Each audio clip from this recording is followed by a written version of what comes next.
আসসালামু আলাইকুম। প্রীতি ও শুভেচ্ছা নেবেন। দর্শক, আপনারা সবাই একটু ভাবুন তো, পৃথিবীতে কি এমন কোনো লোক বা এমন কোনো প্রতিষ্ঠান নাই যেই রক্ত পিপাসু দানব নেতানিয়াহু একে থামাতে পারে? এর যে রক্ত ক্ষুধা কত! এই যে হামাসের দোষ অনেক লোকে বলে যে হামাস এরা করছে, এটা করছে।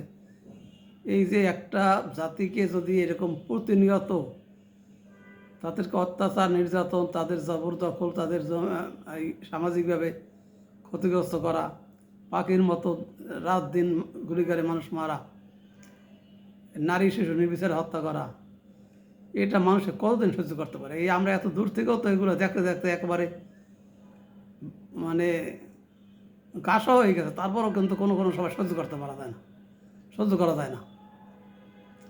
এবং এই যে আমি এদিন বলছিলাম যে জেলখানার ভিতরে তাদের কয়েদিকে যেভাবে রাখে, একে তো জেলখানা, আর বারবার তখন হাত পা বাঁধা অবস্থা উপুর করে রাখে, কাউকে আবার ওই অবস্থায় বিশেষভাবে আবার রাখে যাতে কষ্টটা একটু বাড়ে, এর উপর নির্যাতন। সেই লোকগুলো তো জীবনের আর কোনো কিছু চাওয়া পাওয়ার থাকে না, তারা তো তাদের একটাই চাওয়া পাওয়া হয়ে যায় যে যদি কোনোদিন জীবন নিয়ে ফিরতে পারি, অন্তত এদেরকে কিছু একটা করবো। তো এই যে যুদ্ধবিরতির নামে সবাই যখন রিল্যাক্স মোডে ছিল কিছুটা, সেই সময় সে প্রচণ্ড বেগে লেবাননে হামলা চালাইল এবং বলল কি, এক্সকিউজ দেখাইলো যে আমি লেবাননের আওতাভুক্ত নয়। তার মানে কি, সে যত সংখ্যক বেশি মানুষ খুন করা যায়, 10,000 সম্ভব বেশি ক্ষতি করা যায়, সেজন্য কিন্তু সেই সুফি হিসেবেই কাজটা আবার এই প্ল্যানটা নিয়ে এনেছে। আবার এর পক্ষে সাবাই গাইতেছে আমেরিকা। তো একটা লোকের ধরেন একটা কথা আমি বলি, আপনাকে কেউ মারতেছে, তা মারলে সেই মারতেছে আপনার বডিতে, তো সেই মারি দিতে চাইতেছে, ব্যথা আপনি পাইতেছেন এবং ব্যথা কোনো কোনো ক্ষেত্রে মারি বলে আপনি মারাও যেতে পারেন। তো কেউ যদি পাশ থেকে বলে সে চোখে মারে নাই, কানের গোড়ায় মারে নাই, নাকের উপর মারে নাই, তো এটা তো কোনো কথা না।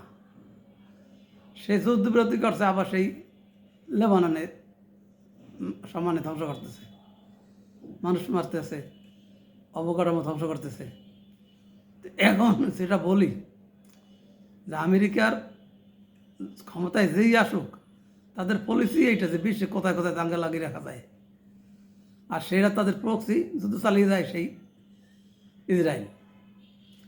আমি ইসরায়েলের সাধারণ লোকের প্রতি সমবেতি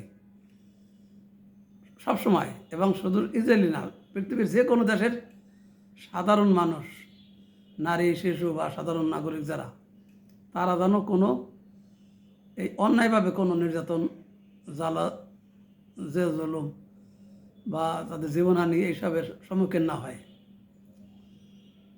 এই যে ইসরায়েলের সাধারণ লোকের প্রতি আমার ক্ষোভ যে তারা এরকম একটা নেতা নির্বাচন করে। ঠিক একইভাবে আমেরিকায় ডোনাল্ড ট্রাম্পের তো গত টার্মেই তো মানুষ দেখছে যে সে কী করতে পারে, পাগলামি। হোয়াইট হাউসের মতো সে গত নির্বাচনের পরে যে হাবিয়ত নামিয়ে দিয়েছিল, সেই লোকটাকে আবার ক্ষমতায় আনছে। তো এখন একটা শ্রেণী তো আনছে তাকে ক্ষমতায়, এবং মেজরিটি, নাহলে তো সে জিততে পারতো না। ইসরায়েলও তো তাই। এই যে যুদ্ধবিরতি এসে তার ভিতরে আবার কিছু লোক রাস্তায় নামছে, না যুদ্ধবিরতি চাই না, এই ইরানকে একই অ্যাট এ টাইমে এই সময় ধ্বংস করা হোক। তার মানে ধরো ইরান একটাই মানে তাদের চোখে মানে কি, তাদের দৃষ্টিতে তাদের বেঁচে থাকার অধিকার নেই। একটা দেশের নেতা তার সশস্ত্র বাহিনী এবং তার